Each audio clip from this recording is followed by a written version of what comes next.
اعوذ باللہ من الشیطان اللعین الرجیم بسم اللہ الرحمن الرحیم۔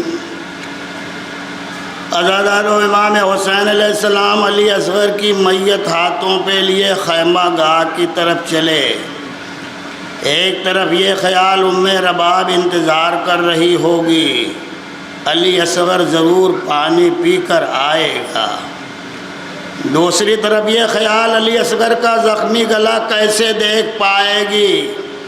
اسی کشمکش میں حسین انا للہ و انا الیہ راجعون رزم بقضائہ و تسلیم الامر کہتے ہوئے کبھی آگے بڑھتے ہیں کبھی پیچھے ہٹتے ہیں۔ مسلسل یہ عمل 7 بار انجام پایا۔ اب حسین نے اپنے جسم کی پوری قوت سمیٹی اور علی اصغر کے زخمی لاشے کو در خیمہ پر لے کر پہنچ گئے۔ آواز دی، رباب آؤ، تمہارا لال آب حیات پی کر واپس آ گیا۔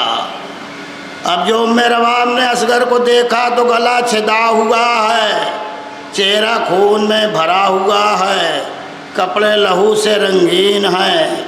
بڑھ کر ہاتھوں پہ لے لیا اور زخمی لال کو کچھ دیر تک حیرت سے دیکھتی رہیں۔ زبان سے کچھ کہنا چاہتی تھیں لیکن قوت گویائی ساتھ چھوڑ چکی تھی۔ حسین سامنے کھڑے ام رباب کا اضطراب دیکھ رہے تھے اور وہ حسین کے عزم محکم کی داد دے رہی تھی۔ ایک مرتبہ ام رباب نے اصغر کو مخاطب کر کے کہا، اے میرے لال، کیا تیرے جیسے کمسن بچے بھی ذبح کیے جاتے ہیں؟ عزادارو، ماں نے بچے کا آخری دیدار کیا، بیویوں نے بیان کیے، سکینہ نے اپنا سکون کھو دیا۔ مظلوم کربلا نے بیویوں سے فرمایا، اب علی اصغر کو تم لوگ ہمیشہ کے لیے رخصت کر دو۔ میں چاہتا ہوں یہ ننھی سی میت دفن کر دوں تاکہ میری شہادت کے بعد جب اشقیاء لاشوں کو پامال کریں تو یہ پامالی سے بچ جائے۔ امام مظلوم روتے ہوئے مقتل میں پہنچے اور چاہا کہ ذوالفقار سے زمین کھود کر علی اصغر کی میت دفن کر دیں۔ جیسے ہی ذوالفقار کی نوک زمین پر رکھی، ذوالفقار نے گریہ کرنا شروع کر دیا۔ جب آواز بلند ہوئی تو بےکس امام نے حیرت سے پوچھا، ذوالفقار، رونے کا سبب کیا ہے؟ اس نے جواب دیا، آقا، ایک جنگ میں آپ کے والد بزرگوار نے نمایاں فتح حاصل کی اور گھر واپس آئے تو آپ کے مادر گرامی قدر نے مجھے خون آلود دیکھا تو پانی سے صاف کرنے لگیں۔ اس وقت میں نے دیکھا کہ ان کی آنکھوں سے مسلسل آنسو بہ رہے تھے اور وہ گریہ کر رہی تھیں اور مجھ سے فرماتی تھیں، اے ذوالفقار، روز عاشوراء میرے حسین کی نصرت میں کمی نہ کرنا اور ہر مصیبت سے اسے محفوظ رکھنا۔ اے میرے مظلوم آقا، مجھے یہ تو معلوم تھا کہ آج کے دن مجھے یہ خدمت انجام دینی ہے، لیکن اس کا علم نہیں تھا کہ علی اصغر کی قبر کھودنے کا کام بھی مجھ سے لیا جائے گا۔ آقا، میں یہ سوچ کر رو رہی ہوں کہ حشر کے میدان میں اپنی شہزادی کا سامنا کیسے کروں گی۔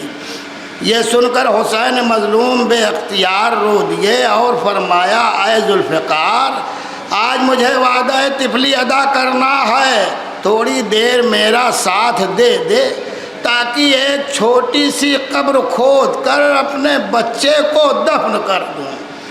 عزاداروں، میرے غریب امام نے اپنے کمسن بچے کو پشت خیمہ پر دشمنوں کی نظروں سے بچا کر دفن کر دیا، لیکن آپ کی شہادت کے بعد عمر سعد بدنہاد نے اعلان کیا کہ حسین اور ان کے ساتھیوں کے سر کاٹ کر نیزوں پر بلند کر دو اور جسموں کو گھوڑوں کی ٹاپوں سے پامال کر دو۔ حکم ملتے ہی لشکری حرکت میں آ گئے اور شہیدوں کے سروں کو ان کے جسموں سے جدا کر دیا، اور جب ان سروں کو شمار کیا تو علی اصغر کا سر ان میں نہیں تھا۔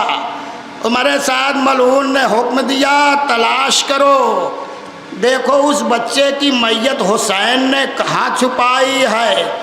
ایک ظالم نے کہا میں نے حسین کو پشت خیمہ کی طرف جاتے دیکھا تھا، ہو سکتا ہے ادھر ہی بچے کو دفن کر دیا ہو۔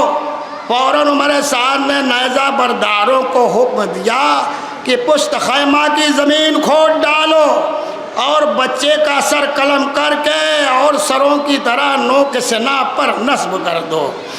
نیزہ بردار خیمے کے پیچھے پہنچ گئے اور زمین میں نیزہ چبھونے لگے۔